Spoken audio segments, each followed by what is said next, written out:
አመሰግናለሁ ተስፍሽ። እንዴት እንዳስታወስከው ገርሞኛል። ይሄ ዲዲኤፍ ወደ ጋዳሞት ፎርሙላ በሚል ከዚህ በፊት በግል ገጽ ያጋራሁት ነበረና አይ ቲንክ ጊዜው ትንሽ ወራትን ያለፈ ነው።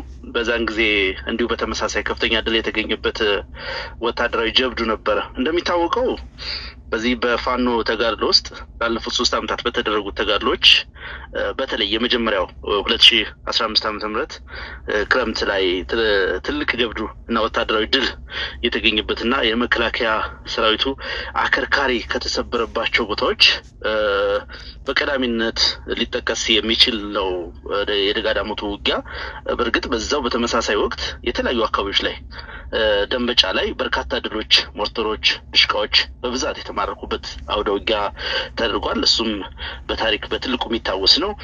ሜጫ ላይም በተመሳሳይ ስናን ላይ በተመሳሳይ ብዙ አካባቢዎችን መጥቀስ ትችላለህ እና ያንን ነገር በዛ መንገድ ኮይን ለማድረግ ያደፋፈረኝ ዋነኛው መሰረታዊ ምክንያት በአጭር ጊዜ በትንሽ ሎድ በትንሽ አቅም ግዙፍ የሆነውን የመከላከያ ሰራዊት ከነትጥቁ ከነ አመራሩ ከነ ሰራዊቱ መማረክና መደምሰስ የሚቻልበት የተለየ ከባድና ፈጣን ድል ወይም ኩዊክ ኤንድ ዲሳይሲቭ የምትለው አይነት ድል የሚገኝበትን ስልት ነው። እንግዲህ ወደፊት በታሪክ በሰነድ በሚሊታሪ ሳይንቲስቶች የሚተነተን ጉዳይ ነው የሚሆነው። ምናልባት በዶክትሪንም ደረጃ ጭምር ሊጠቀስ የሚችል የደፈጣ ውጊያ ስልት ነው እየተደረገ ያለው። ብዙዎቹ የሽምቅ ትግል ውጊያዎች እንዲህ አይነት በትንሽ ሰዓታት ውስጥ ግዙፍ ድል የሚገኝባቸው አይደለም እና በዛ ምክንያት የተለየ ስለሆነ ነው የደጋዳሞት ፎርሙላ ብለን የጠቀስነው። በተደጋጋሚ በርካታ ምርኮችን ያገኘንበት ቀጠና ነው። ላለፉት 3 አመታት በተደረጉ ድሽቃዎች እንኳን ከ10 በላይ የሚሆኑ ድሽቃዎች ተማርከዋል።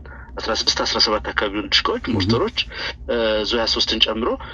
ይሄ በተለይ የማዕከላዊ ጎጃም ቀጠና የጮቄ አዋሳኝና የጮቄ አካባቢ ወረዳዎች ከቢቡኝ፣ ስናን፣ ደንበጫ፣ ማቻከል በላይ በኩል ደግሞ በሜጫ ዳንግላ ይዞ በዛኛው በሰሜን በኩል ደግሞ የሞጣን አካባቢ ይዞ ትልቅ ድሎች የሚገኙበት ቀጠና ነው።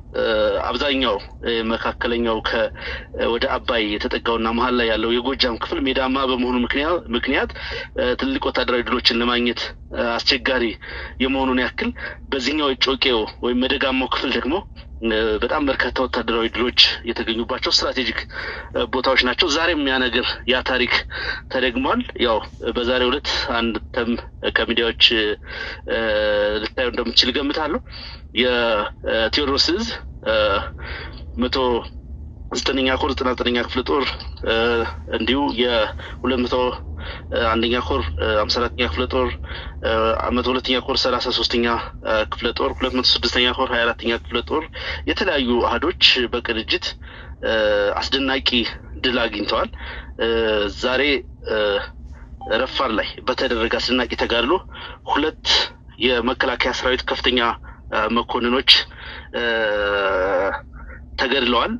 አንድ የሬጅመንት አዛዥ፣ ሌሎች በርካታ የስታፍ አባላት፣ በርካታ መቶ አለቆች፣ ሻለቆች በዝርዝር ይፋ የሚደረጉ አንድ ቦታ ላይ ሙሉ በሙሉ ነው የተደመሰሱት። 2 ሬጅመንቶች ወደ አለመኖር የተቀየሩበት፣ አንድ ሞርተር 82፣ 2 ድሽቃ፣ በርካታ ብሬኖች፣ ስናይፐሮች የተገኙበት ድል ነው የተደረገው። በተመሳሳይ ሰዓት እንዲሁ ከብር አዳማ ሰፍሮ የነበረውና የጠላትን ኃይል ከከበባ ለማውጣትና ለማዳን ሲንደፋደፍ የነበረ አሃድን ከብር አዳማ እስከ ቋሪት ገበዘ ማርያም ድረስ በማሳደድ ቋሪት ከተማን 33ኛና 11ኛ ክፍለ ጦሮች የ102ኛ ኮር ማለት ነው በአሁኑ ሰዓት ሙሉ በሙሉ በቁጥጥር ስር ይዘው ነው የሚገኙት። በቦታው የነበሩ ቋሪት የነበረ እስረኞች እንዲለቀቁ ማድረግ ተችሏል። በግፍ የታሰሩ አገዛዙ ሰራዊት በግፍ እያሰረ ገንዘብ የሚቀበላቸው የፋኖ ቤተሰብ ናቸው በሚል ያለ ኃጢአታቸው ያለ ወንጀላቸው በርካታ ግፍ የነበሩ እስረኞችን ማስለቀቅ ተችሏል። ወታደራዊ ቁሳቁሶችን ማግኘት ተችሏል። የወረዳው ሚሊሻ ከፍተኛ አመራር የሆነ ሰው ጨምሮ በርካታ ሚሊሻ አባላትን መግደል ተችሏል።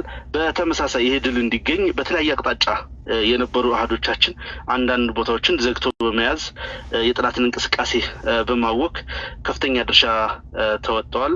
በዚሁ አዋሳኝ ቦታዎች የነበሩት ደንበጫና ሌሎችም አካባቢዎቹ እንዲሁ ተመሳሳይ ወታደራዊ እንቅስቃሴዎችን በማድረግ ጠላት ላይ ትልቅ የስነ ልቦና ጫና በማድረግና እንቅስቃሴውን እንዲበታተን እና እቅዱ እንዲከሽፍ በማድረግ ነው ትልቅ ጀብዱ የተፈጸመው።